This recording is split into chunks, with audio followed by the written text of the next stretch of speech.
1958. Nace el Grupo de Relaciones Industriales Venezuela, el mismo año en el que surge la democracia en nuestro país, gracias al auge de las empresas manufactureras que se instalaron en Valencia, como eje de la industria latinoamericana con el mayor potencial productivo de la región. Uno de los grandes impulsores de esta asociación fue Alson Byron Killer Ramos, presidente en ese entonces de Negro Ven, a quien le acompañaron Sabino Gómez y Roberto Kenny, reconocidos en ese entonces como los primeros líderes. La tarea de los fundadores de Industrial Association, como se denominó al inicio. Los profesionales de recursos humanos de la región fueron los responsables de captación, selección, reclutamiento y adiestramiento de miles de empleados. Se convirtieron en los expertos capaces de ingresar a la gente que iba a cumplir las metas de cada una de esas compañías. A lo largo del tiempo, gran parte de los habitantes de Carabobo reconocen que su progreso personal, familiar y profesional se debe al esfuerzo de estos hombres y mujeres que crearon las condiciones propicias para el trabajador y la empresa, beneficiando a ambas partes con un solo objetivo: el bienestar y progreso. En 1997, Winston Delgado, presidente para ese momento, constituye legalmente al grupo.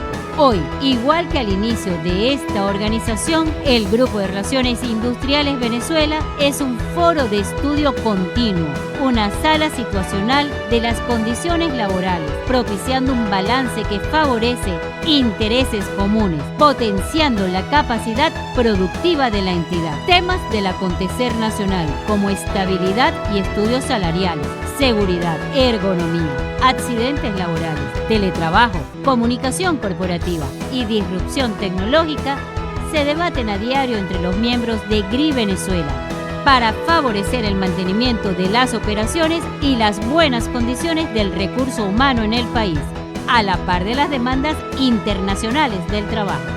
Ética, conocimiento, compromiso y responsabilidad, comunicación e integración son los valores de esta organización, cuyo propósito es mantener un foro permanente, único en su estilo, propiciando el intercambio de opiniones y experiencias entre sus afiliados y enriqueciendo el conocimiento del nuevo liderazgo y tecnología para el crecimiento del Grupo de Relaciones Industriales Venezuela y sus afiliados, lo que será su contribución al progreso de la nación venezolana.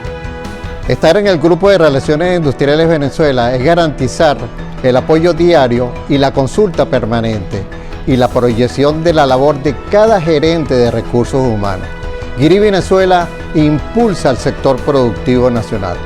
Únete a la comunidad de análisis y soluciones para la gestión del talento humano. Somos GRI Venezuela.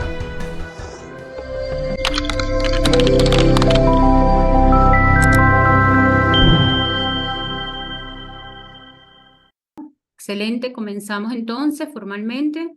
Pedimos disculpas por el pequeño retraso que tuvimos por temas técnicos. Bueno, son temas que se escapan.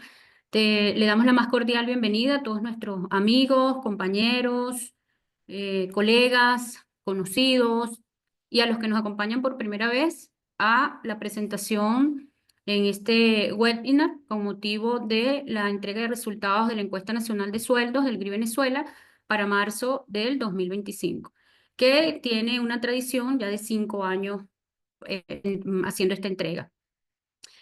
Con esta encuesta, el GRI Venezuela ofrece a sus empresas afiliadas y no afiliadas información de calidad y de actualidad acerca de la situación salarial en el país, que pues es fundamental para la toma de decisiones estratégicas en la gestión eficiente del capital humano.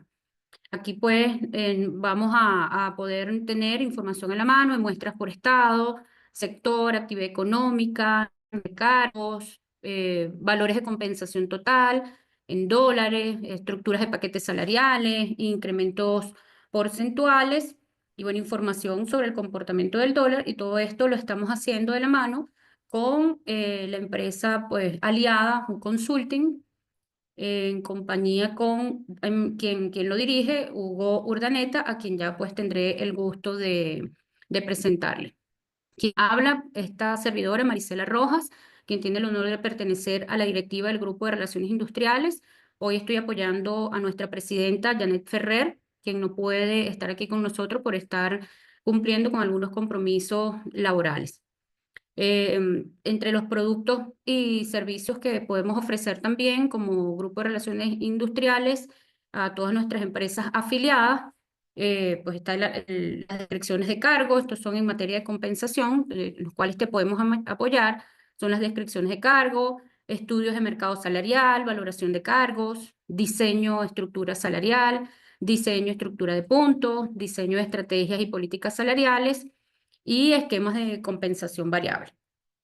Es importante también informarles que estamos ofreciendo un 40% de descuento para las empresas participantes en el estudio y que deseen adquirir este informe completo.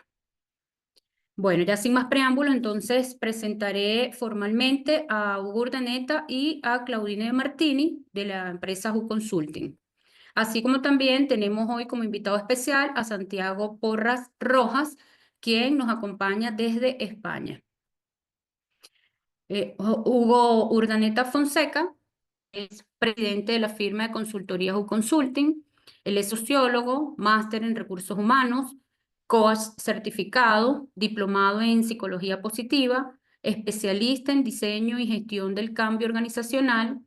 Tiene más de 20 años de experiencia en posiciones de gerencia del talento humano en empresas multinacionales y nacionales del sector petrolero, telecomunicaciones, financiero y minero. Más de 10 años como consultor organizacional y de capital humano, profesor del IESA, expresidente de la Asociación Venezolana de Gestión Humana, la ABGH, vinculado por años a Conindustria, Cámara Británica, Benancham, integrante también del Comité Técnico y consultor de la Federación Colombiana de Gestión Humana y es miembro honorario del Grupo de Relaciones Industriales Venezuela. Es estudioso también de las tecnologías disruptivas y los nuevos modelos de trabajo y su impacto en el mundo del trabajo y de las organizaciones. Claudine Martini también lo acompaña. Ella también tiene más de 20 años de experiencia liderando proyectos de compensación y beneficios en Latinoamérica en firmas multinacionales y nacionales. Tiene un actuario, amplio dominio de los análisis estadísticos, Excel avanzado, tablas dinámicas y es profesora en materias de compensación. Pues hoy nos va a brindar el análisis de la encuesta nacional de salarios para marzo del 2025. En cuanto a Santiago Porras Rojas, que nos acompaña desde España, como ya lo indiqué, es coach ontológico, es especialista en psicología positiva, proviene del entorno industrial por años dedicados a gestiones de cambio organizacionales, estrategias empresariales, liderazgo y negociaciones, lo que le ha permitido acompañar como coach a las organizaciones y sus equipos a transformar sus estructuras, desarrollarlas y que su poderosa red de fortalezas con la que cuentan los lleve a convertirse en socios efectivos de los planes de negocio. Hoy nos desarrollará un interesante tema titulado El lenguaje de bienestar en tiempos adversos. Es una reflexión sobre la importancia del lenguaje en el abordaje de las situaciones adversas que afrontamos en la vida. Entonces, con esta presentación de lujo, le damos la palabra a Hugo Urdaneta para que inicie con pues, la presentación y los comentarios de esta encuesta nacional de salarios. Adelante, Hugo. Bueno, agradecerle primero a todas las empresas que han participado en esta encuesta, primera encuesta del año 2025, marzo 2025, a la directiva del Grupo Relación de GRI Venezuela, por esta alianza para llevar esta información tan valiosa. Y a todas las personas que se han unido el día de hoy y, por supuesto, a Santiago, que aceptó esta invitación de acompañarnos hoy y de compartir un tema que creemos que es sumamente oportuno en esta Venezuela ahorita. Digamos, estamos en un mundo complejo, pero en Venezuela aún mucho más por nuestra situación que estamos viviendo desde hace un tiempo. Bueno, vamos a presentarles entonces, esto lo vamos a dividir, digamos, primero voy a presentarles yo, digamos, aspectos generales de la muestra.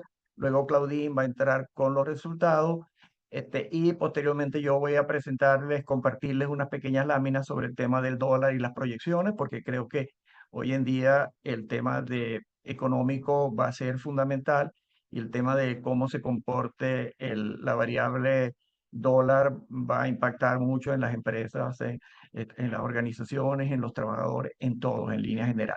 Bien, entonces, en esta encuesta de marzo de 2025 participaron 56 empresas distribuidas en varios estados, o sea, tenemos una participación de hay 9 estados o regiones. En el caso de la muestra, casi la mitad, el 49.1, son empresas que su sede está en el estado Carabobo. En el segundo, digamos, tamaño en participación, tenemos lo que es la región Capital y Miranda, que la unimos, todo lo que es Caracas, Gran Caracas y todo el estado Miranda. En un tercer lugar de participación, empresas del estado de Aragua. Luego tenemos Zulia y Lara también, digamos, con el mismo porcentaje. Luego viene Guárico, Anzoátegui, incluso Vargas, del estado de La Guaira, y Portuguesa. Entonces, esa es la muestra, es decir, que hay 9 estados. En cuanto al tipo de sectores de las empresas, la muestra tiene un 20% del sector industrial, digamos, compartido con un 20% del consumo masivo. Aquí tenemos ya un 40%. Luego el sector química, energía y petróleo, 10%, alimentos, el sector restaurantes, sector automotriz, ganadería, agropecuario, otros sectores que no especificaron. Luego entrenamiento, seguros, logística, salud, retail, hotelero, ingeniería. Es decir, que tenemos unos sectores muy variados en la encuesta. Luego, siempre dividimos la muestra en estos 3 sectores por actividad empresarial. Industrial, servicios y comercial. Entonces, en importancia, digamos, el 47% de la muestra son empresas del sector industrial. Luego, el 27% del sector comercial y 26% del sector servicios. Luego, en cuanto al tamaño de la empresa, tenemos las clasificamos por 3 tamaños. En la parte de abajo de la lámina pueden ver las empresas grandes, medianas y pequeñas. En cuanto a las empresas grandes, tenemos el 47%, cerca de la mitad de la muestra. Luego, un 44% de las empresas son medianas y pequeñas 9%. Es decir, que la muestra está mayormente configurada por empresas grandes y empresas medianas, que hacen un poco más del 90% de la muestra. Luego, el tipo de capital. En este caso, mayormente, con un 82%, tenemos que son empresas nacionales privadas. Y luego le sigue con un 16% empresas privadas, pero multinacionales. Y un 2% de empresas mixtas. Bueno, ya entonces, para entrar en lo que es la presentación como tal, le dejo la palabra a Claudine para que ella, bueno, primero va a hablar sobre algunos conceptos para poder entender la información, algunos elementos conceptuales de la encuesta y posteriormente, bueno, ya ella entra en los números. Les recordamos, bueno, que todas las empresas participantes recibirán, esta misma semana ya se enviarán los resultados y la presentación. Los resultados vienen en un formato Excel bastante completo, que tiene como simulador, donde la gente puede incluso trabajar haciendo simulaciones de escenarios de aumentos salariales en el futuro y verían cómo se comportarían los salarios. También tenemos un informe muy completo con los 143 cargos, con información de todos los percentiles, percentil 25, mediana, percentil 75, y tenemos toda la información de esa muestra de 143 cargos, tanto en bolívares como dólares. Las llevamos a las dos y usted puede hacer las comparaciones. También viene en un formato Excel interactivo donde se puede trabajar y hacer simulaciones. Bueno, Claudine, adelante. Chévere. Buenos días, muchas gracias por estar con nosotros el día de hoy. Y gracias también a los participantes del estudio, porque sin ellos esto no se hubiese podido lograr, ya que toda esta información es producto del llenado por parte de las empresas participantes de un instrumento donde hacemos serie de preguntas y información para que hagamos la comparabilidad de los cargos para obtener estos 143 cargos comparados con la data de su empresa. ¿Okay? Cuando hablamos aquí de niveles, nosotros esos 143 cargos, más o menos los agrupamos por niveles, ¿no? Entonces, bueno, el nivel 1, que es ahí nada más tendríamos a la gerencia general, ¿ok? Establecemos un perfil para poder estandarizar y poder hacer el match con las otras empresas, ¿ok? Entonces, más o menos el perfil de gerencia general, más de 25 años de experiencia, universitario con posgrado, función principal, dirigir toda la empresa, toda la organización, ¿ok? Entonces, ese es nuestro primer nivel, ahí estaríamos solamente representando un solo cargo. Después tenemos un nivel 2, que es nivel de directores o gerente senior, que eso va a depender mucho de la estructura organizacional, ¿ok? Y ahí tenemos en el perfil, tenemos cargos entre 15 a 20 años de experiencia, universitario con posgrado, y su función principal es dirigir y liderar múltiples funciones. Ahí tenemos varias posiciones de cargos en las distintas áreas funcionales de la organización, ¿ok? Ahí cada cargo tiene una descripción, ¿ok? Y la descripción de sus funciones específicas por área funcional, tiene un perfil que lo categorizamos como directores o gerentes senior. ¿Okay? Después tenemos lo que es el nivel 3, que es para niveles gerentes, ¿ok? Entonces son un perfil de 10 a 15 años de experiencia con posgrado y su principal función, gerencia y liderar un área funcional. ¿Okay? En la de directores, múltiples funciones, aquí en un área funcional. Después tenemos un nivel 4, que es un jefe o coordinador. Ahí bajamos de 10 a 5 a 10 años de experiencia. Coordina y lidera un grupo o área funcional. ¿Ok? Después tenemos un nivel 5 de supervisores o especialistas que van de 3 a 5 años de experiencia. Pueden supervisar un grupo de trabajadores. Lo importante aquí es que cada una de estos niveles están varios cargos establecidos por área funcional con una breve descripción, una descripción tipo cápsula, donde ahí podemos hacer el match, ¿ok? Después tenemos un nivel 6, que es ya los niveles de analista, ¿ok? Profesionales, que requieren supervisión. ¿Ok? Entonces, después vamos a un personal de apoyo, que es el nivel 7, y después el nivel de operario. ¿Ok? Entonces, como les digo, cada una, aquí nosotros lo agrupamos por niveles, ¿ok? Pero cada uno de estos niveles tienen asociado cargos en las diferentes áreas funcionales de la organización, donde tenemos la breve descripción de estos cargos cuando se hace el match con cada una de las empresas que participan. ¿Ok? En la siguiente lámina vamos a hablar de las medidas estadísticas. ¿Y por qué hablamos de estas medidas estadísticas? Porque las empresas que participaron y dieron información van a recibir el informe con los diferentes percentiles. Entonces queremos es como aclarar qué significa, ¿ok? Esos números en los diferentes percentiles para que tengan como la información más certera, ¿ok? Cuando hablamos del 25 percentil, hablamos de que estos percentiles son medidas de posicionamiento. Entonces, este percentil 25 lo que me ordena es de menor a mayor, ¿ok? Todos los cargos con su data, o de salario, o de compensación, ¿ok? Y los agrupamos y decimos que el 25% de la muestra se encuentra por debajo de ese valor que estamos presentando en los resultados y el 75% de la muestra supera ese valor que estamos representando en el estudio, ¿ok?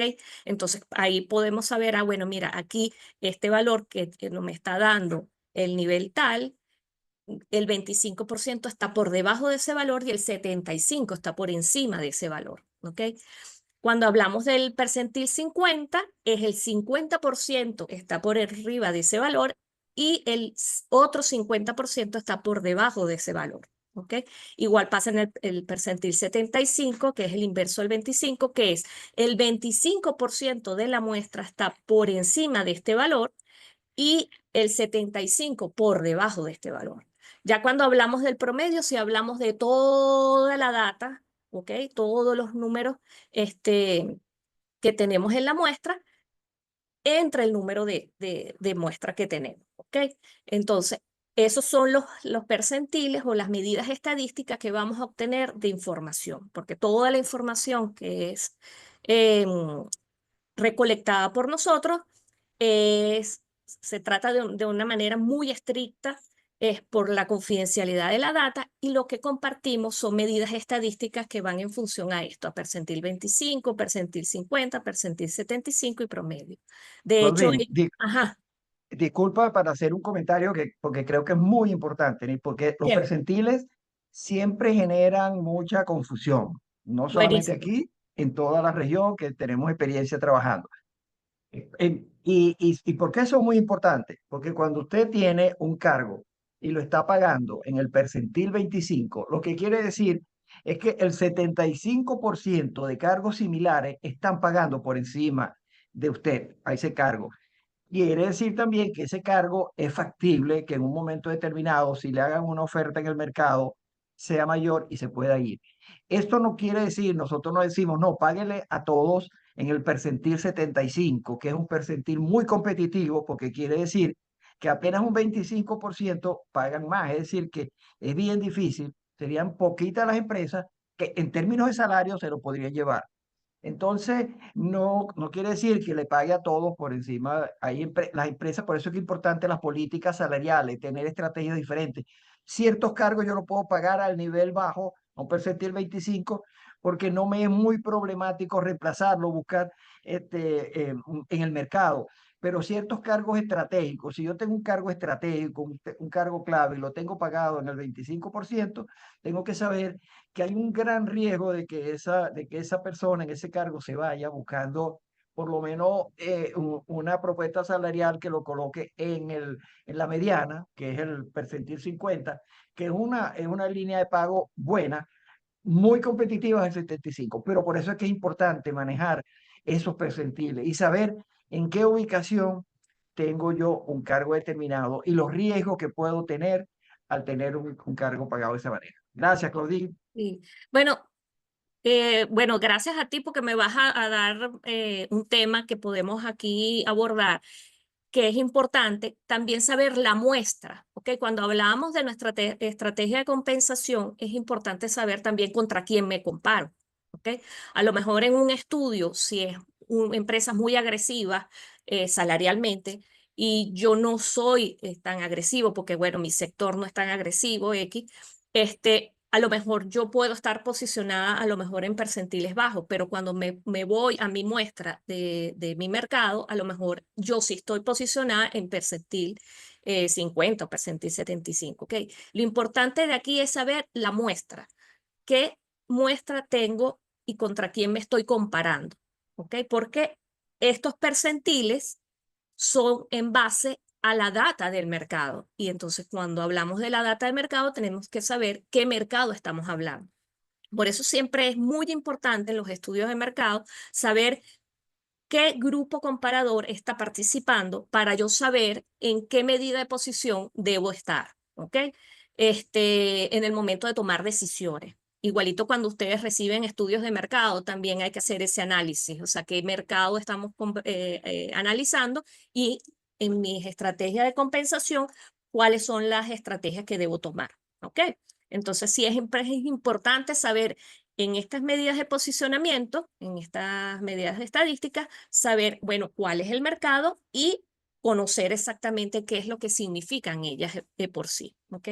De hecho, en la otra lámina hablamos de los cargos, que si vemos, bueno, aquí se ven muy chiquiticos, pero como les venía diciendo en la parte de los niveles, cada uno de los niveles está conformado por está 143 cargos, o sea, el gerente general está en el nivel 1, después el comercial de ventas y mercadeo, el de mercadeo, ventas, administración y finanzas. Como ven, son niveles 2 y cada uno de estos cargos tiene un una descripción tipo cápsula donde ahí podemos hacer cada una de las empresas el match con los puestos. ¿Ok? Como vemos, tenemos los 8 niveles, los tenemos representados en estos diferentes cargos, ¿ok?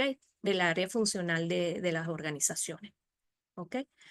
En la siguiente lámina ya le decimos aquí, bueno, que ya lo hemos reiterado, pero que quisiéramos seguir reiterándolo, que la información salarial que tenemos en esta presentación, bueno, es el promedio tanto en bolívares como en dólares de esos 8 niveles, pero las empresas que participaron y dieron toda la información van a obtener lo que es el reporte con los 8 niveles y los diferentes percentiles. Ahí van a poder ver el posicionamiento por cada uno de los 8 niveles de cargo. ¿Ok? Y bueno, el Excel donde ustedes van a poder hacer simulaciones, posibles porcentajes de incremento, cuánto se estaría moviendo toda esa data. ¿Ok? Entonces, gracias Hugo por comentarlo para que pudiéramos hablar. Bueno, si yo de repente como empresa necesito saber cuál es mi posicionamiento comparado con una muestra, perfectamente pueden conversar con nosotros y trabajaríamos en ese vaciado de información para obtener ese comparativo. ¿Ok? Ahora sí llegamos a lo que es ver la data. ¿Ok? Esta es la compensación promedio, tanto vemos como el ingreso promedio mensual fijo y la compensación promedio total anual. La primera, el ingreso promedio mensual fijo, perdón, es la suma de todos los elementos fijos que pagamos mensualmente. Ahí está incorporado lo que es salario base mensual, las diferentes tipos de bonificaciones que todas las empresas, algunas la llaman bonos, otros lo llaman bonificaciones, otros lo llaman ayuda social, otros, ¿ok? Todos esos ingresos fijos mensuales, que van adicional al salario base mensual, que va complementándolo, y los tickets de alimentación, que en algunos casos es ley, otros casos son más que la ley. Entonces, bueno, todo eso está sumado aquí en la parte de ingreso promedio mensual fijo, ¿ok? Por cada uno de los 8 niveles, gerencia general en bolívares. Un punto importante aquí para decirles, en las estructuras ahorita de compensación en las diferentes empresas, hay conceptos que son calculados y pagados en bolívares, hay otros que son calculados en dólares y pagados en bolívares, y otros los tienen calculados en dólares y pagados en dólares. ¿Ok? Entonces, ¿qué hacemos para poder unificar y poder dar información? ¿Okay? Porque no todas las empresas tienen la misma estructura de pago. Entonces, todo lo que hacemos es llevar todo a bolívares y también todo a dólares. ¿Ok? Para que podamos tener una referencia y podamos compararnos en los diferentes puntos de compensación según la estrategia de compensación que cada una de las organizaciones tenga. ¿Ok?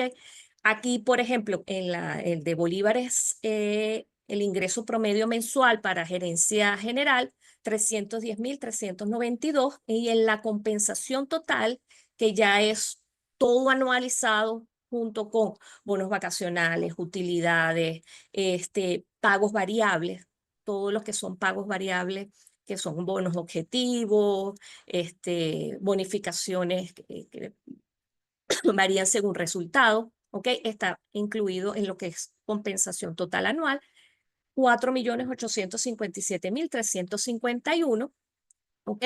Para un nivel 2 de directores o gerente senior, el ingreso promedio mensual 230.878 y en compensación total 3.933.868.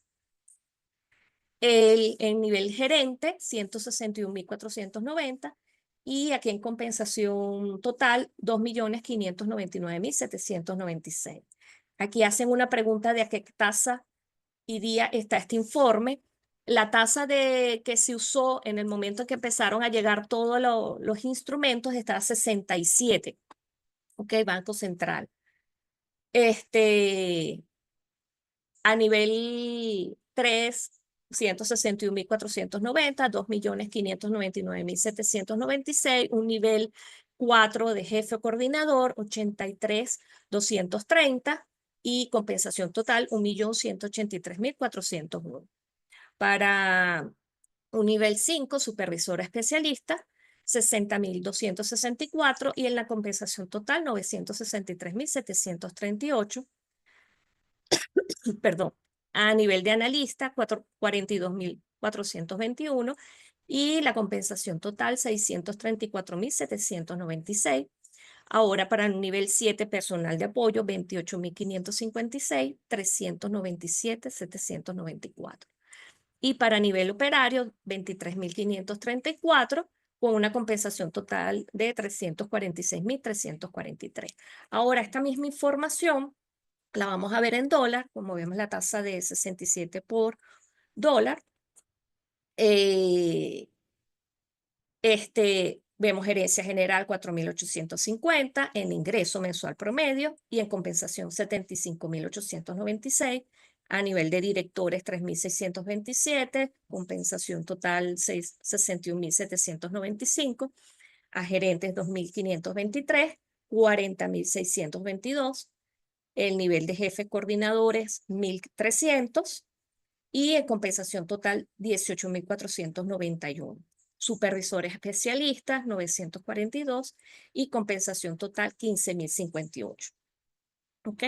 El nivel analista 672 y compensación total 10.053 con el personal de apoyo que es nivel 7, 452 y una compensación total anual de 6.352 y nivel operario ya 368 con 5.402. ¿Okay? Esta es la información a nivel de promedio, ¿ok? Tenemos para la muestra en los diferentes niveles, ¿ok?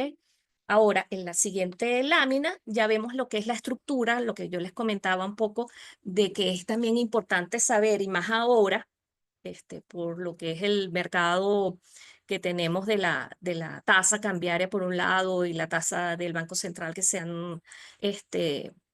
el gap ha sido bastante grande. Es saber, bueno, cómo es esa estructura de pago, esos dólares o esos bolívares que tú me reflejas ahí, cómo están siendo estructurados, ¿ok? En cuanto a la compensación, vemos en salario base mensual, ¿ok? El 35.48% tienen establecido su salario en bolívares, ¿ok? Pagan es en bolívares y el cálculo es en bolívares. Ahora, el 3,23, tanto el cálculo como el pago es en dólares, pero el 61,29% tienen la referencia, ¿okay? El cálculo o la referencia en dólares y en el momento de pago es que hacen la conversión, ¿ok?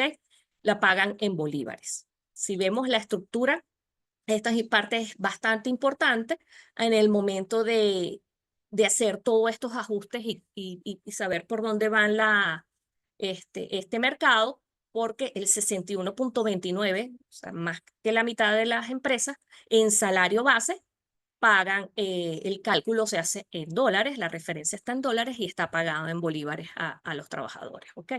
La siguiente lámina es ya lo que son las bonificaciones. Acuérdense que cuando hablamos total bonificaciones son esos pagos que son fijos, ¿ok? Mensuales por conceptos de bonos de retención, bonos, ayudas económicas, complementos, o sea, todos estos pagos que hacemos adicional o complementarios al salario, ¿ok? Ahí vemos, ahí se cambia un poquito la estructura porque el 6,45% reportan que son en bolívares, o sea, son calculados y pagados en bolívares. El 38,71% son calculados y pagados en dólares, o sea, le dan a los elegibles, les pagan en dólares su bonificación. Y el 67,74% son pagados en dólares, son calculados o referenciados en dólares, pero pagados en bolívares, ¿ok? Hacen la conversión. Aquí podemos encontrarnos a veces que las empresas pueden pagar más de una bonificación, entonces podemos encontrarnos que algunos los pago en dólares, otros los pago los calculo en dólares, pero los pago en bolívares. ¿Okay? Ahí vemos un poquito de mezcla de los esquemas de pago. ¿Ok? ¿ok? En la parte de bonificaciones mensuales. Ajá, en la siguiente lámina es ya lo que son los tickets de alimentación.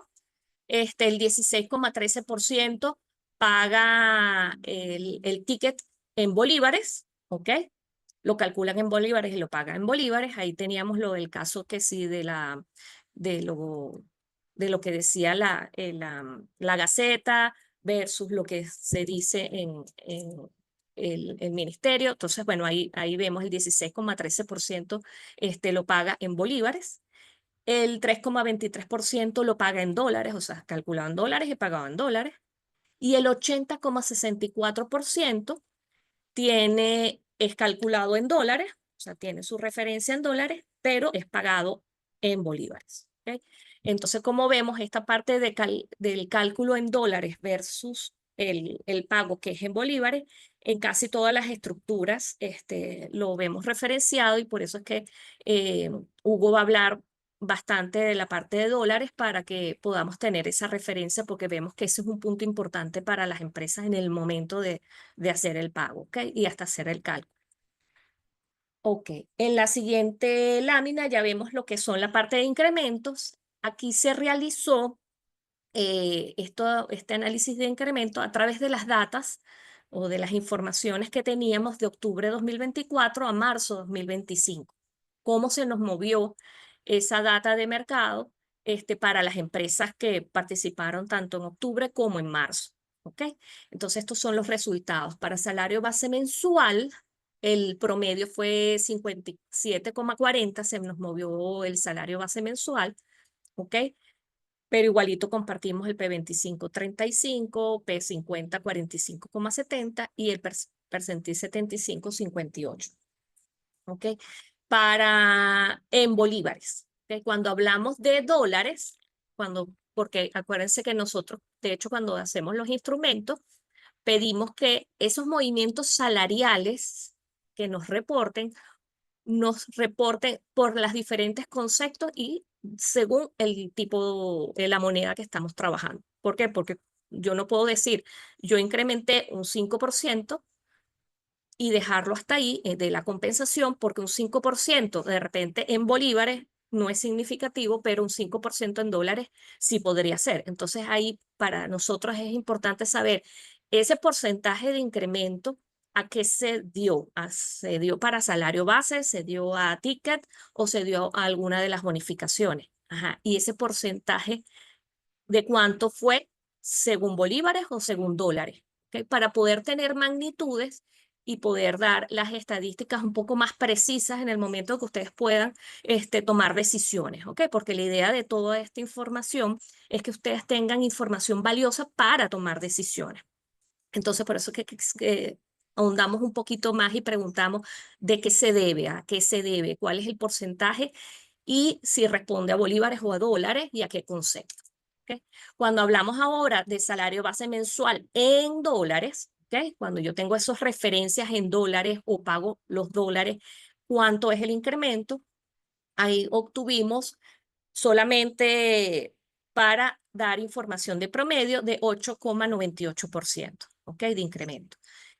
No hubo suficiente información para abrir todos los percentiles por la confidencialidad de la data, y lo que podemos compartir es la parte de promedio de 8,98%.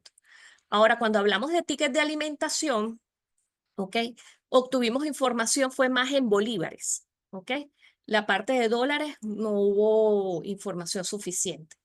El ticket en bolívares, el movimiento fue en promedio un 62,40%, ¿ok? De incremento. Para el percentil 25, un 57,90, para el percentil 50, 64,80 y para el percentil 75, un 67,50, ¿ok? Ahora, para lo último, para lo que son las bonificaciones, en los incrementos, en la siguiente lámina, ahí vemos en cuanto a las bonificaciones en bolívares, unos incrementos significativos en promedio 88,80, lo que es el promedio, el percentil 25, un 79,80%, el percentil 50 un 81,40 y el percentil 75 101%. Ahora, para las bonificaciones en dólares, ¿ok? El promedio fue 13,66%, para el percentil 25, 7,94, percentil 50, 10,40 y el percentil 75, 16,31%. Entonces, ese fue nuestro, a través del movimiento que obtuvimos de la data de octubre a marzo para las empresas que participaron en ambos estudios. Entonces, bueno, aquí llegamos ya al final. Espero que esta información sea de utilidad y, como decimos, para nosotros es importante que sea lo más precisa y lo más detallada para que puedan ustedes tomar las decisiones. Ajá, Hugo. Bueno, muchas gracias, Claudine. Dos informaciones rapidito. A todos los que están participando, que se inscribieron para este evento, les vamos a hacer llegar copia de la presentación que mostramos ahorita. Igualmente, estas charlas son grabadas y pueden verlas posteriormente en la página de YouTube de GRI Venezuela. Bien, rapidito, porque bueno, oye, el tiempo ya ha sido, y además por las interrupciones que tuvimos. Yo, como se ha hecho en anteriores ocasiones, hacemos unas proyecciones del dólar a través de un software de Power BI, les compartimos rápidamente algunas láminas. Bueno, aquí podemos ver lo que es el comportamiento del año 2022 hasta ahorita, hasta febrero. De hecho, esta data está actualizada a 2 días atrás, donde vemos cómo se comporta el dólar BCB en la línea roja y la línea azul, el dólar paralelo, que lo tomamos de una página que hace un promedio de distintas fuentes. Entonces, vemos que a través del tiempo, desde el 2022, por supuesto, ha venido bastante cercano los dos valores. Hay meses que se amplía, luego se vuelve a recortar, pero en líneas generales. Pero lo que estamos viendo desde julio, aquí está evidentemente, gráficamente, vemos que hay una brecha que se está ampliando. Aquí tenemos los 4 años separados, donde vemos el 2022, como se dice popularmente, los dos, el paralelo y el dólar oficial BCB, han estado bailando muy pegaditos. Aquí vemos, crecen, digamos, pero mantienen una brecha cercana. Luego vemos en el 2000, en este año 24, vemos que la brecha aquí comenzó a expandirse. Y luego, en lo que va del 2025, oye, la brecha mucho mayor. Esto lo podemos ver con lo que es digamos, la brecha dólar BCB y dólar paralelo al cierre de cada mes. Normalmente venía una diferencia como de un 5%, no más de un 5% de diferencia entre un dólar y otro. Vimos aquí en el año finales del 22 que llegó a 16 en un mes, pero realmente luego volvió a tener, digamos, unas brechas manejables. Aquí vemos que la brecha ha empezado a subir y ya estamos ahorita hablando de brechas por encima del 15% en los últimos tiempos. Esto es una gráfica que corremos, que es la línea de tendencia, y vemos que la dispersión es poca, es decir, que se mantienen los datos. Cada puntico de esto es, digamos, por decir algo, la relación entre el dólar BCB y el dólar paralelo.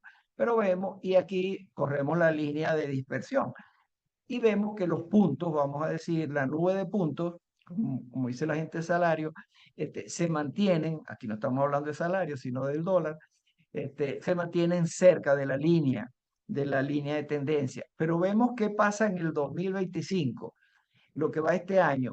Aquí vemos que los valores están más alejados de la línea de tendencia. Es decir, que ya notamos este año, pues, por supuesto, sigue habiendo una correlación, porque a la medida que uno sube, el otro también sube y es normal. se mantienen, digamos, relacionados, pero la dispersión sí es diferente. Entonces, aquí vamos a las últimas láminas, lo que la gente a veces siempre nos pide. Oye, y las proyecciones, el forecasting. Lo corrimos, este es el dólar paralelo, como ha venido hasta hoy, vamos a decir, hasta esta fecha, y la proyección a 3 meses.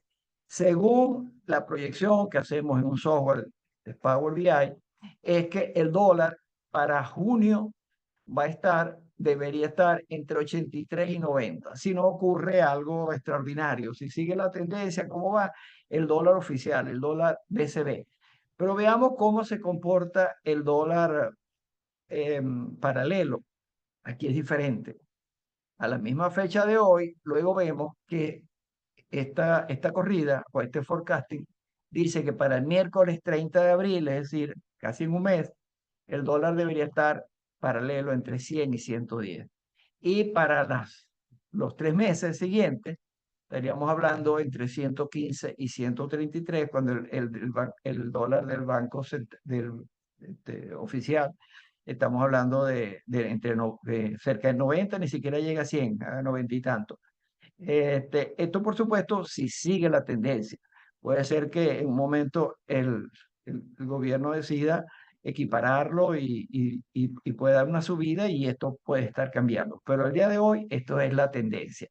Bien, voy entonces a parar acá para subir la presentación de Santiago. Ya los presentaron. Sé que mucha gente está hoy por Santiago, tiene un grupo importante de fans que ya cuando les envié la invitación me dijeron, ah, sí, nosotros conocemos a Santiago. Perfecto, qué bueno. Eh, bueno, Santiago, las cámaras son suyas. Bueno, bueno, qué gusto de estar otra vez hace tiempo que no estaba con ustedes y bueno, Hugo y yo tenemos una relación de muchos años de mucho aprecio y bueno, también algunas personas que veo por aquí también, que bueno, que a todos los saludo y es un placer desde aquí acompañarles hoy en este tema tan interesante, que bueno, que es justamente una importante conversación, un tipo de conversación donde se hace una cantidad de análisis que crean, ¿cómo se llama?, expectativas, y es un poco lo que, de alguna manera vamos a tocar esa fisonomía del lenguaje, ¿no? Pero aquí buscamos la manera de apoyarlos, según lo que me contaron, de la necesidad de que vivimos en tiempos de adversidad y que algo importante que deberíamos de tomar en cuenta y cuidar es nuestro lenguaje, ¿no?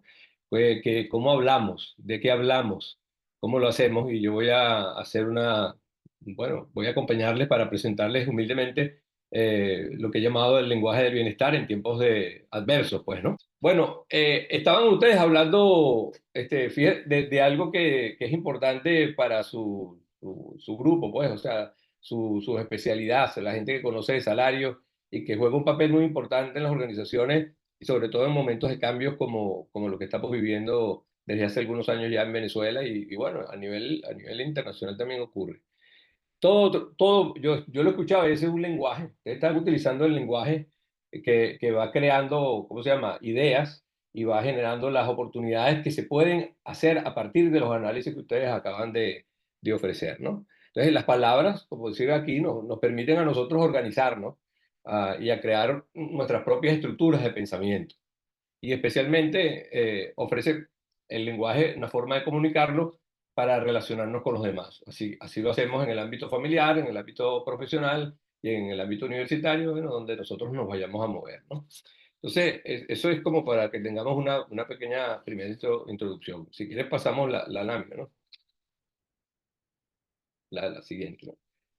Fíjate tú que dice que yo les pregunto a ustedes qué creen que hay detrás del lenguaje. O sea, ustedes qué creen así a simple vista, pónganse a pensar qué hay detrás del lenguaje. Y entonces para eso, porque hay una cantidad de palabras y una cantidad de pensamientos y una cantidad de elementos que nosotros usamos cuando conversamos. Pero yo voy a tomar la libertad de leerles lo que escribe Antonio Damasio, que es un médico, neurólogo, del centro, es el director del Centro de Cerebros y de Creatividad de la Universidad de South California, que en el año 1999 escribió un libro bueno, que después le puedo pasar los nombres de la biografía para que se la compartan, que es un libro interesante porque a mí siempre el cerebro me ha llamado la atención y si yo hubiese sido médico, yo creo que yo hubiese sido neurólogo para poder saber qué es lo que pasa en el cerebro, que todavía no se sabe todo lo que estamos aprendiendo, es nada comparado con lo que podríamos aprender de lo que ocurre en el cerebro a nivel de los que conocen de esto, que son los neurólogos y como el doctor Damasio, ¿no? El libro se llama La sensación de lo que ocurre. Dice cuerpo y emoción en la construcción de la conciencia. Y este párrafo dice, dado nuestro supremo don del lenguaje, la mayoría de los ingredientes de la conciencia, aquí aparece una palabra importante, desde los objetos hasta las inferencias, pueden traducirse al lenguaje. Entonces el lenguaje es un contribuyente primordial a la forma superior de conciencia que estamos utilizando en este mismo momento y debido a ello exige un gran esfuerzo imaginar qué se oculta tras el lenguaje. ¿Eh? Pero hay que hacerlo, ¿no? Entonces, fíjense, el lenguaje sirve al ser y a la conciencia, dando origen a las palabras, ¿verdad? Pero entonces, ¿qué hay detrás del lenguaje? ¿Qué es lo que tú crees que hay detrás del lenguaje? Ponte a pensar qué hay detrás del lenguaje. ¿Eh? De manera que por eso la persona humana es superior, por el lenguaje que tiene. Nosotros somos la creación de todo lo creado, somos lo que tenemos la posibilidad de hablar, mientras que los animales solo pueden sentir, reaccionar. Y es así como yo puedo decirles a ustedes en este momento, mira, yo les voy a decir, yo sé de lo que estoy hablando, ¿no? Y yo sé, la expresión yo sé, podemos deducir de ella la presencia en ese compartir de una imagen no verbal, es una imagen no verbal, eh, que nos permite de alguna manera conocer a un ser que lo precede. O sea, hay algo que está antes del ser, que eso se llama la conciencia y que motiva esa frase verbalizada. Entonces, preguntémonos ahorita mismo, yo reconozco qué es lo que hay detrás de mi lenguaje. Revisa tu lenguaje. ¿Qué crees tú que hay detrás de tu lenguaje? En medio de las adversidades continuas que estamos viviendo en nuestro entorno. Pregúntate eso. ¿Qué hay detrás de mi lenguaje? Entonces, pasamos la lámina. ¿Se puede pasar la lámina? Hay una cosa que yo les voy a preguntar. Bueno, emoción y sensación. La emoción, ya conocemos bastante cosas de la emoción.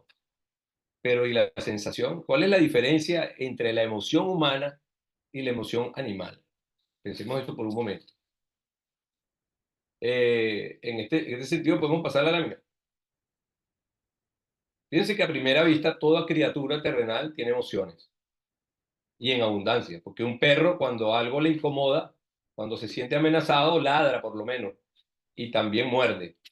Entonces él tiene emociones y los seres humanos tenemos las mismas emociones, pero la emoción humana es especial porque está sujeta a las sensaciones. Los animales no pueden tener sensaciones, solo tienen reacciones y las sensaciones surten sus efectos definitivos en el ámbito de la mente consciente.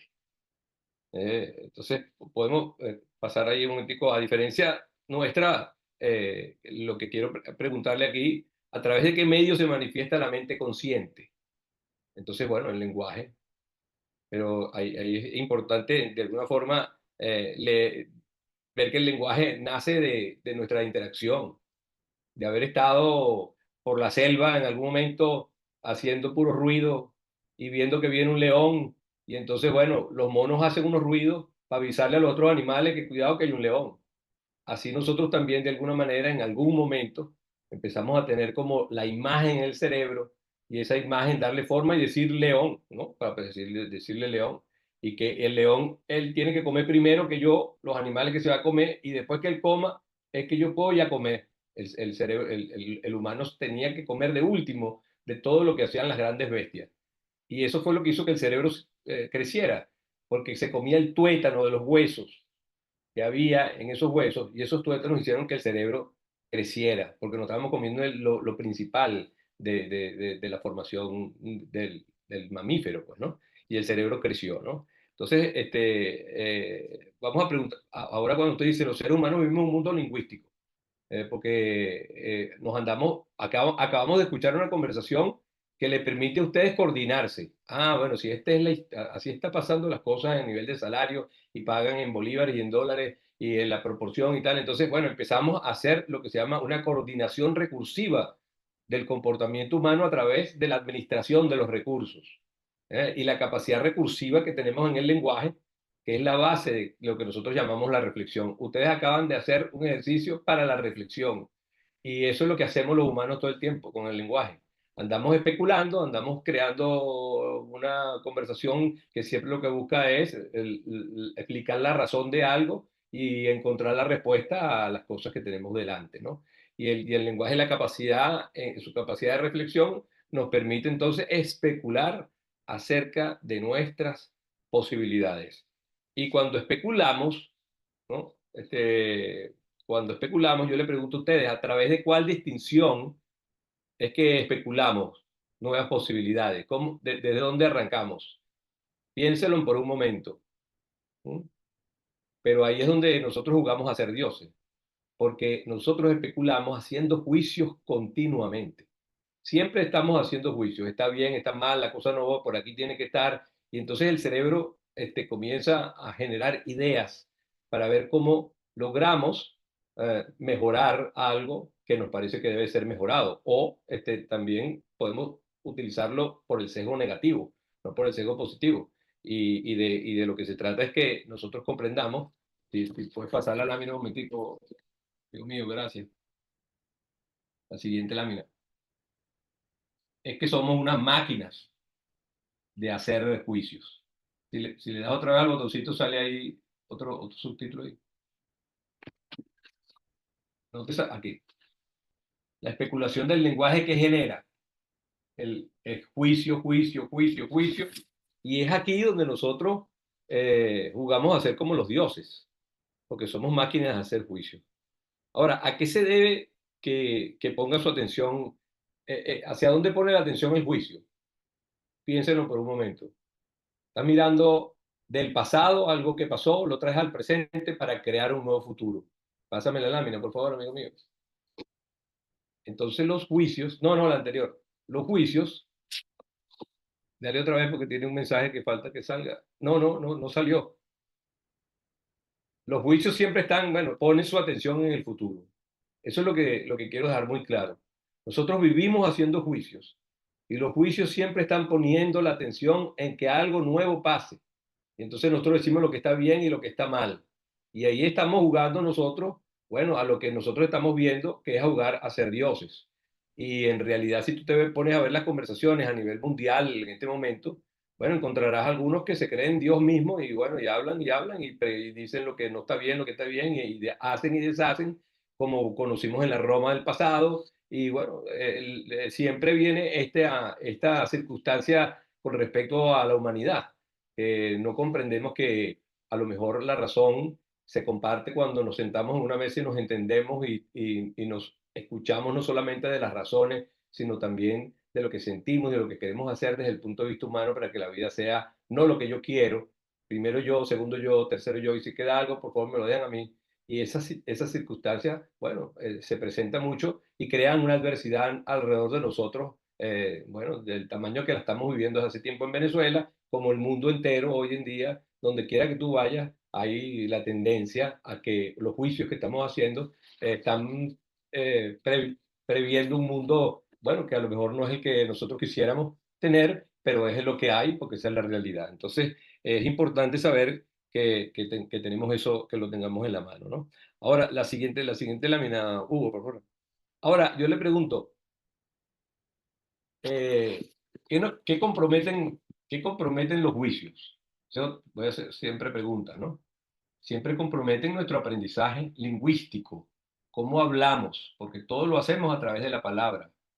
Y hay un sesgo que nosotros podemos estar en el sesgo de la negatividad o en el sesgo de la positividad.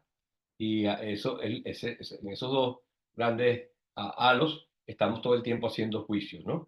¿Y a qué se debe que nosotros pongamos, cuando vemos lo de los juicios, a que nosotros pongamos la atención en el futuro? ¿Por qué creen ustedes que eso ocurre? Bueno, para generar nuevas posibilidades. Y estamos buscando hacer, algunos piensan que no les rinden, a lo mejor sienten miedo y comienzan a ver que hay ciertas tierras que les pueden hacer falta para protegerse de la amenaza de otro enemigo. Y entonces uno escucha juicios increíbles bueno, de países que sienten que ahora parece que alguien dice que les va a mover el mundo porque va a adherir esa tierra a su país. Y así dice otro en otro lado, bueno, yo voy a adherir estas más tierras aquí, y bueno, y andamos creando esas posibilidades. Pero también los juicios tienen la posibilidad de abrirnos o cerrarnos los caminos. Depende del juicio que nosotros formulemos, el mundo toma una vía u otra, ¿no? Y que a partir de lo que abrigue nuestro corazón, de repente cuando estamos influidos por la conciencia de la unidad, o la conciencia en que pensamos en que queremos el bien para todo el mundo, a lo mejor a partir de lo que abriga nuestro corazón, podemos influir de una manera consciente a lo cual nos rodea. Pues de manera que ahí el reto en el mundo de los juicios siempre es el papel del juez, porque el juez requiere, cuando toma decisiones, tiene que inhibirse de sus emociones para poder calibrar en justa medida lo que corresponde o no corresponde. Y entonces justamente ahí está el reto del valor de la justicia. Pues si hacemos tantos juicios, ¿cuál es el valor de la justicia? Para poder decidir algo sin la influencia de su sesgo emocional. Porque estamos todo el tiempo en el cerebro influidos por las emociones. Nosotros somos lo que inmediatamente que vemos algo que entra por la vista, el cerebro ahí hace una determinada conclusión. Esto es peligroso, esto está fácil, esto es amigable, esto no es amigable. Y entonces necesitamos poner mucha atención de alguna manera en las palabras que nosotros pronunciamos o que usamos, y cómo es mi lenguaje. Entonces, puede pasar a la amigo mío. Ya, creo que tiene que darle otra vez. Ahora, ponte por un instante. ¿Qué palabras piensas? ¿Qué palabras buscas? ¿Qué deseas? ¿Cómo las usas? ¿No? Porque la energía del lenguaje expansivo nos prepara para manejar la incertidumbre. Entonces, aquí viene un espacio de, ¿cómo se llama?, de reflexión nuevamente, porque nos toca aprender a identificar nuestro sesgo lingüístico, que es la próxima lámina. No, perdón, queda hacia atrás, otra vez, disculpe. Aquí toca aprender a identificar nuestro sesgo lingüístico. Ello implica hacernos otra pregunta. ¿Cuántas palabras positivas utilizas en tu lenguaje? Ponte a pensar. Cuando tú hablas, ¿cuáles son tus palabras positivas? ¿Cuántas palabras negativas utilizas en tu lenguaje? Anota eso. Reflexiona esta noche o después. Creo que es un ejercicio interesante, ¿no? El referente en esta materia es el profesor Luis Castellano, en un libro que se llama La ciencia del lenguaje positivo. Y él hizo un estudio para descubrir de qué manera influye en nuestra realidad las palabras que utilizamos. Y las palabras que pronunciamos tienen la energía para guiar nuestra percepción del mundo que nosotros vivimos, acá en nuestro contexto diario, ¿no? Y necesitamos entonces reconocer cuál es el impacto que nuestro lenguaje tiene en la mente, que crea pensamientos circulares. No te quedas encerrado como en lo que piensas y vuelves a pensar lo mismo y te atrapa, y que hacen que la vida sea una repetición de escenas en el cerebro que pueden encerrarnos mental y emocionalmente. Cuando yo estoy metido en esa conversación de la amenaza, bueno, a mi mente viene siempre, entonces, ¿cuál es la emoción que te dispara? La incertidumbre, ¿qué? El miedo. Estoy en peligro. Entonces, el cerebro comienza a poner toda su energía con todos los demás elementos del cuerpo para poder prepararse para afrontar la adversidad. Y aquí es donde, bueno, dice, bueno, ¿y cómo hacemos para yo contestar las preguntas que Santiago me está haciendo? Y dice, bueno, ¿cuántas palabras positivas utilizo? ¿Cuántas palabras negativas? ¿Cuáles son las positivas? ¿Cuáles son las negativas? Bueno, yo les recomiendo, si pueden comprar ese libro, que lo lean, que se llama La ciencia del lenguaje positivo. Aquí está, Ciencia del lenguaje positivo, de Luis Castellano, ¿no? Entonces, yo bien vale dedicarle un tiempito a esto, y les voy a poner un simple ejercicio, ¿no? pero no lo hagan hoy, llévenselo como tarea, ¿no? Hay una palabra que nosotros aprendemos, incluso antes de hablar. Si usted ve a un niñito cuando está, ni siquiera habla, él le dice, no dice no, pero la cabeza ya sabe que no. Entonces, una de las primeras palabras que nosotros aprendemos es a decir no. Ahora, yo te hago una pregunta y llévatela para la reflexión. Y si quiere alguien pone ahí en el texto, ¿no? Este, si bien tú dices que te viene la primera palabra no, qué interesante sería de alguna manera, en la mañana, ponte a hacer este ejercicio. Levántate en la mañana y anotas en un cuaderno, ¿verdad? ¿De qué hora? De 8 a 12, de 1 a 5 y de 6 a 22 hasta las 10 de la noche.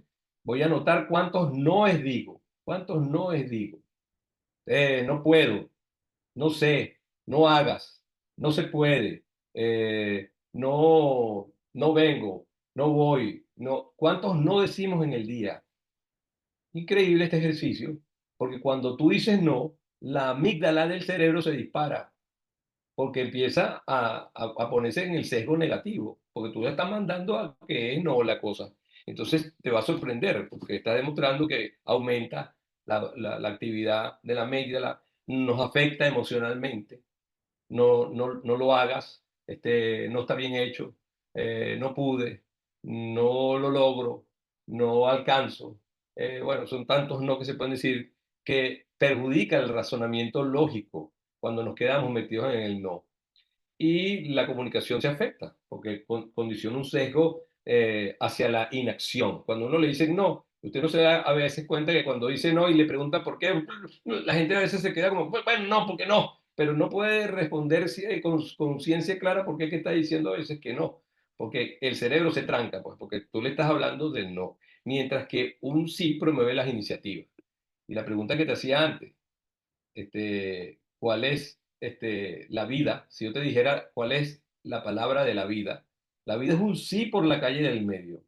Porque cuando tú viniste a este mundo, ningún organismo, nada en este universo se opuso a que tú vinieras. E incluso un embarazo desgraciado, puede decir uno, que pueda ocurrir por una violación, el organismo no dice no a nada. Viene la vida y ahí se será la oportunidad para que tú aprendas en la vida, provenir de una circunstancia como esa, todavía puedes salvarte al venir a este mundo y tener el cuidado de cuidar tu lenguaje y poder transformar un no en un sí. Entonces, es para que se queden en la reflexión, porque a mí esto me parece, y si vas al libro de castellano, encontrarás una cantidad de ejercicios que te pueden ayudar mucho a ver el sesgo de negatividad y montarte hacia el sesgo de la positividad.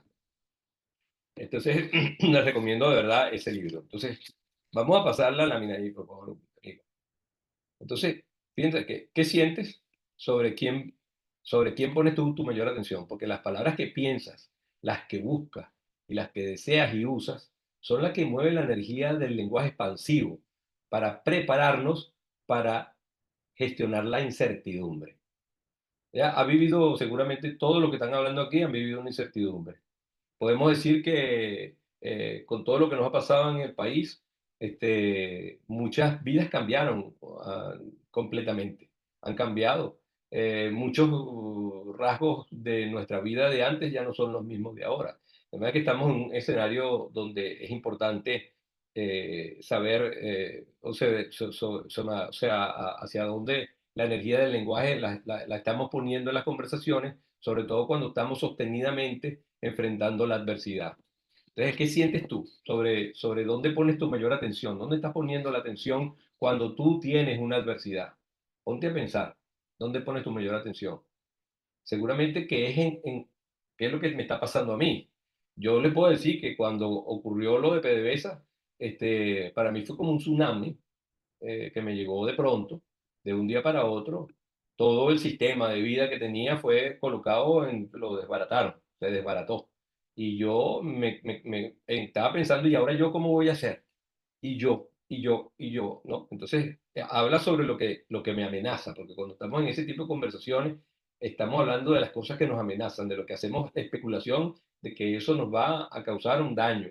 y no es que no lo vaya a hacer, pero es la forma como el cerebro, al nosotros ponernos en contacto con esa emoción del miedo, bueno, empieza a defenderse para protegerse y en primera persona, ¿no? Entonces, te ocupas de los efectos sobre lo que depende de ti y eso, bueno, eso es razonable porque hay un duelo personal.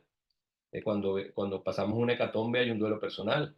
Hay miedo, hay rabia, hay odio, hay culpa, hay revancha. O sea, ahí vienen miles de palabras que nos van asociando a sentimientos y a acciones que tienen que ver con lo que vamos sintiendo y con lo que nos está pasando, ¿no? Entonces, si es un duelo, es un duelo. Si es un miedo, es con el miedo.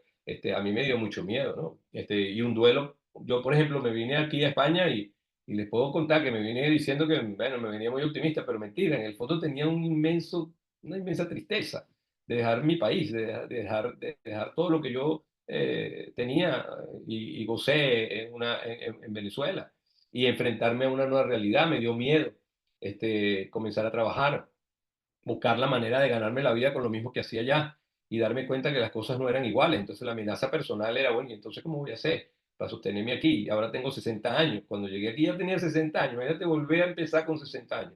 Es una cosa que de verdad hace que tu lenguaje esté creando constantemente la amenaza o la rabia o el odio, la culpa, el miedo. Y bueno, si elevaras ese nivel de lenguaje, si yo llego a elevar mi nivel de lenguaje especulativo por un nivel de conciencia, entonces aprovecharía para hacerme cargo de un gran bien para mí y para los demás, o sea, para ti y para los demás. Hasta podrías hacer, por ejemplo, una carta de perdón para quien te ha causado, ha sido como el tsunami, ¿no? Que estás viviendo. Por eso que ahora sí le puedes dar al otro, la próxima lámina, ¿no? ¿Qué hacer cuando Poseidón nos procura un naufragio, ¿no? Entonces, bueno, yo creo que lo interesante, ¿le puedes dar otra vez? Ahí, hermano, otra vez. Ajá. Entonces, yo invito, porque eso fue lo que a mí me salvó, es que yo estaba en el yo. Bueno, y entonces ahora cómo hago, Dios mío, ayúdame, y no sé cuánto, y entonces la conversación era que no voy a salir. No, me dicen, a veces me dicen sí, porque aquí en Venezuela yo tenía sí es por cantidad, pero aquí la cosa empezó a ser más complicada porque, bueno, parecía que como que algo aparecía, pero se desaparecía, y no concretaba, no llegaba. Entonces, bueno, ¿y hasta cuándo? Y parece que sí, ahora no va. Y aquella angustia que tenía, ¿no? Entonces, bueno, cuando llegas a ese punto de vista, llegues y dices, bueno, Dios mío, no me estás ayudando, no quiero nada contigo, por ejemplo. Dije, no, no, no, no, no, tú me abandonaste. Entonces, me encerré yo mismo en mi propio mundo del miedo y de no poder salir de lo que me estaba pasando. Y bueno, y aquí viene entonces bueno, que una forma en la que yo puedo, me di cuenta porque me dijo Luis Castellano en un curso que yo hice con él, me invitó a hacer una meditación. La meditación se llama la meditación Tonglen, que es la meditación en la que uno va a abrazar el sufrimiento. Entonces, cuando me dijeron que yo tenía que abrazar el sufrimiento, pero ¿cómo? Si yo lo que quiero es no sufrir, ¿cómo voy a abrazar el sufrimiento? Y de lo que se trataba es de que pongas toda tu atención en tu propio sufrimiento. Yo no podía hacerlo con el mío. En ese momento empezó la guerra de Ucrania. Eso estaba en los inicios, no hace mucho, de la guerra de Ucrania. Y entonces yo empecé a pensar en la gente que estaba sufriendo en Ucrania. Y la meditación se dirigía a abrazar a la gente que estaba abatida, que estaba siendo maltratada, que estaban muriendo, que les estaban haciendo algo espantoso. Y entonces yo abrazaba el sufrimiento de los otros. Pero eso me fue llevando a crecer en la meditación del sufrimiento.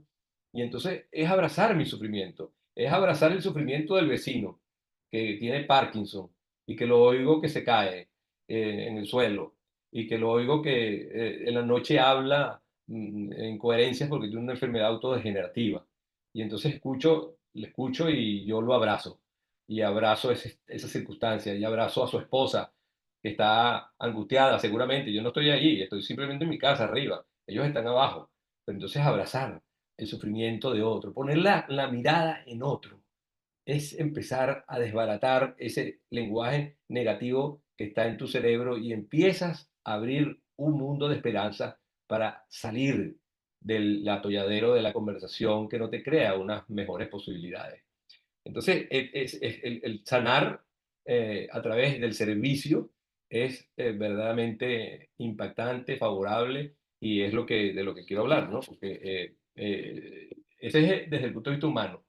Pero yo recuerdo que haciendo coaching en una institución financiera, me preocupaba altamente que yo fuera a hablar del bienestar, porque yo decía, mira, pero si yo trabajé en un banco, yo fui vicepresidente de recursos humanos y el vicepresidente del banco, cada vez que yo le había una propuesta, no miraba la propuesta, miraba cuánto costaba. Y si me decía, esto no es muy caro, fuera, fuera, no va, vos, pum, ya está, no hay nada que hacer, no. Y dice, pero ¿cómo? Ni siquiera leyó de lo que se trata, tiene que verlo, vamos a verlo. Y no, no, no, no, no, nada. Entonces yo decía, si vamos a dar un curso de emociones y vamos a dar del bienestar y de la cosa, bueno, esto va a ser un problema para la directiva, porque la directiva esto no produce dinero. Entonces, yo empecé haciendo un ejercicio de psicología positiva, que era hacer ¿cómo se llama? El test de fortalezas de Seligman, y se lo pasé a los trabajadores. Y a partir de ahí empezamos a manejar la fortaleza, y una era la gratitud. Y un día, muy sorpresivamente, encontré que en las paredes del banco, que eran de vidrio, de esas que son como espejos, que no son como espejos, sino como vitrales, ¿no? Que uno ve para el otro lado, pues. Empecé que la gente pegaba, escribía sobre esas paredes mensajes de gratitud. Entonces me encontraba esto. Había alguien que, por ejemplo, le decía, fulano, mensaje para fulano, decía, para fulano. Gracias por haberme apoyado a concretar en menos tiempo, no sé, algo así, el récord, le entregué el trabajo en tiempo récord y hoy siento que somos un equipo de primera. Gracias. Eran cortos, porque estaban enfocados en manifestarle al otro la acción, la emoción que sentía y la gratitud. Punto. Y esa es una forma de hablar que es muy positiva. Uno a veces da gracias y explica y se explica y la gente se pierde con las gracias. Una gracia efectiva es decir, mira, lo que tú hiciste por mí me hizo sentirme tal cosa y por eso yo te lo quiero agradecer. ¡Pum! Eso es más fuerte que, bueno, que no te lo puedes ni imaginar lo que vas a conseguir con hacer una inyección concreta de gratitud así, ¡pum!, en 2 segundos. Es más poderoso que está hablando y hablando y hablando. Así que quiero decirles que también puedes crear un diálogo entre los corazones de las personas. Lo puedes hacer escribiendo una carta o, bueno, una conversación en donde a otra persona que a lo mejor le hiciste algo que no le gustó y quedaron resentidos, bueno, pedir perdón. Él te puede perdonar o no, pero cuando tú perdonas, tú liberas. Cuando tú te perdonas tú y le pides perdón al otro, aunque el otro no te lo dé, el que se libera eres tú, porque él se queda con el rollo, pero tú te liberaste porque has hecho lo que era necesario hacer con el lenguaje adecuadamente para generar bienestar en tu vida. Porque hiciste lo que puedes hacer. Más de eso no puedes hacer. Si no te perdonas, ya eso no está en tu mano, pero tú te liberaste. Y eso es maravilloso, ¿no? Entonces, mi experiencia voy a pasar la lámina. Crea un diálogo entre corazones, lo que le decía, ¿no? Pon tu atención en un ser que sufre. O bueno, como les comenté lo de la Tonglen, para ti o para un tercero. Mira el corazón del otro, también mira al otro. Pon tu atención en el otro.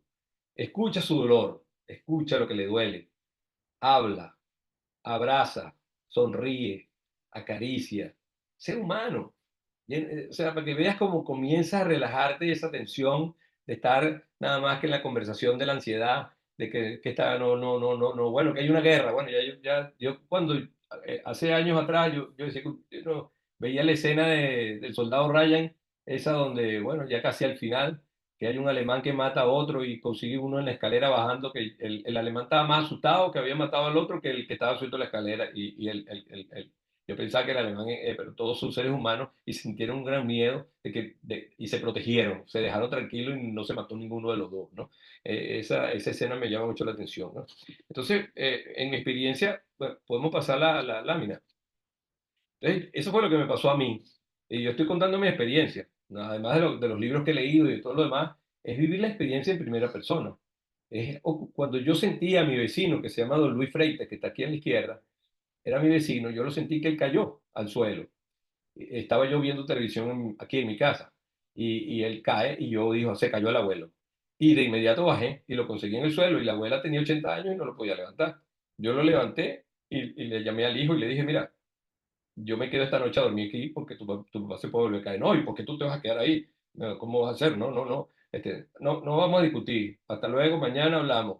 Yo me quedo aquí. ¡Pum! Ya.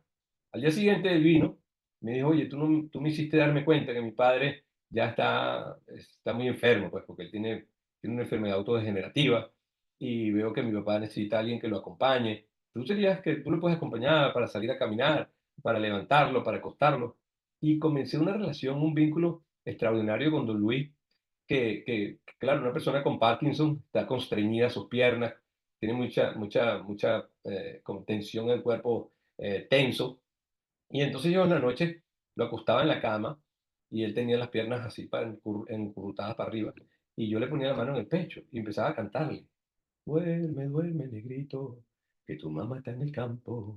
Y bueno, y él se iba respirando, cambiaba la respiración y yo me quedaba asombrado y las piernas se estiraban, solitas, las ponía para adelante. Yo le preguntaba, ¿cómo se siente, don Luis? Estupendo, estupendo. Y allí yo sentía bueno, una alegría enorme. No me angustia nada, yo estoy feliz.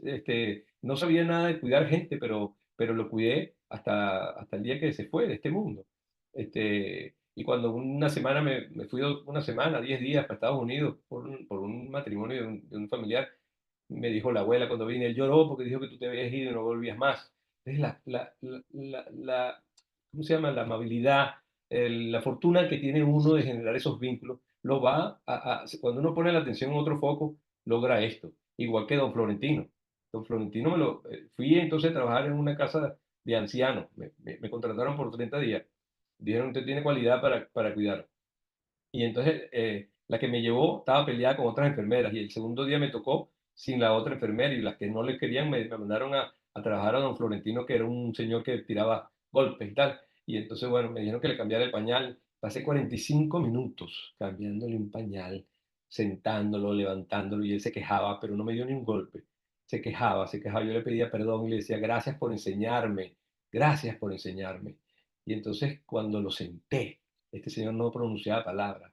Salió de sus labios en catalán, gracias. Y yo me quedé impresionado. Dije, no, aquí está Dios, el que está hablando. No puede ser, Dios mío. Y bueno, esa fue la experiencia con don Florentino, nunca más se me olvidará. Y esto es lo que yo quería de alguna manera comentar con ustedes porque aprendí que la felicidad está viva en mi mente y en mi corazón y se me quitaron todas las otras conversaciones internas frente a la adversidad y comencé a hacer cosas distintas. Y hoy en día, bueno, estoy en un proceso porque estoy aquí haciendo un trabajo que me permita obtener una jubilación, ese es mi objetivo en España, con lo que yo tuve en Venezuela. Y entonces, bueno, estoy ahí trabajando en la policía, estoy limpiando y dentro de poco ya podré jubilarme y tendré una jubilación aquí digna. Bueno, hasta ver si la guerra qué es lo que hará, pero bueno, ya no me angustia nada de eso porque sé que siempre voy a salir adelante, que siempre va a haber la posibilidad de resolverlo. Y en ese sentido, este, esto que aprendí está también basado en este otro libro de Luis Castellano que se llama El lenguaje de la auténtica felicidad, ¿no? Pero lo que quería cerrar con esto, que es hacerle, eh, cuando uno tiene compasión, y no solamente compasión, no se trata de uno, se trata de hacerme uno con el otro, con el que sufre, con el que también está pasando trabajo. Y estos son mis ejemplos, pero ustedes pueden encontrarse con sus propias realidades a su alrededor, que tienen que ver con la angustia de la gente que está alrededor de ustedes y que puede ser compartida la angustia. Pero una de las cosas que más me llamó en este camino de aprendizaje es cuando leí, voy a leerlo, pero y con eso vamos concluyendo. Se trata del libro de Su Santidad el Dalai Lama con el arzobispo de Montutu, en el libro de la alegría. Y él dice, según un dicho tibetano, las adversidades pueden transformarse en oportunidades. Explicó el Dalai Lama respondiendo a mi pregunta, del que le hacía la entrevista, sobre si es posible sentir alegría incluso cuando se está sufriendo. Una situación trágica puede convertirse en una oportunidad. Hay otro dicho tibetano que afirma que son en realidad las experiencias dolorosas las que le dan sentido a la felicidad. Esto se consigue haciendo que los momentos felices sean más evidentes. Esto me recuerda lo que me contó un amigo, que en la misma época en la que yo huí de la India, el Dalai Lama huyó de la India porque ya era el jefe de Estado y no podía quedarse ahí, pero era jefe de Estado. Fui enviado a un gulag chino. La noche que escapé del palacio, fui a la capilla para presentar mis respetos porque sabía que seguramente sería la última vez que lo vería. Este amigo, que ya era monje superior en el monasterio, estaba en la capilla. Loponla, que es como lo llaman cariñosamente sus compañeros, no sabía que era yo porque mi visita era un secreto de Estado y yo tampoco podía decirle nada. En cuanto salí del palacio, empezó el bombardeo chino. Detuvieron a mucha gente y unos 130 los enviaron a una zona muy lejana, como en tiempos de Stalin, cuando mandaban a la gente a Siberia. Después de 18 años de trabajos forzados, Loponla pudo venir a la India y me contó lo que ocurría en los campos de trabajo. No tenía zapatos, ni siquiera en pleno invierno. A veces hacía tanto frío que cuando escupías, la saliva se congelaba antes de llegar al suelo. Siempre estaban hambrientos. Una vez tenía tanta hambre que intentó comerse el cuerpo de otro prisionero que había muerto, pero la carne se había congelado y estaba demasiado dura para poder morderla. Torturaban constantemente a los prisioneros. Hay un tipo de tortura soviética, otra japonesa, y allí las combinaban. Cuando salió del campo solo había sobrevivido 20 personas. Me contó que durante esos 18 años se había enfrentado a auténticos peligros. Obviamente pensé que se refería al peligro de la muerte. Y le pregunté, ¿y qué clase de peligros eran? Me dijo que estuvo a punto de perder la compasión que sentía por los guardias chinos. Ahí lo dejo, señores. Imagínate tú una persona torturada que pensó que el peligro era perder la compasión por quien le maltrataba. ¡Wow! Eso es una lección de grandeza humana demasiado grande. Y bueno, con esto que estamos entregándoles, espero que de alguna manera les haya servido de alguna referencia. Y bueno, siempre sigo a la orden para cualquier soporte, ayuda que les puedas prestar. Así que bueno, gracias a Hugo y a su equipo que me invitaron para participar hoy en esta conversación con ustedes.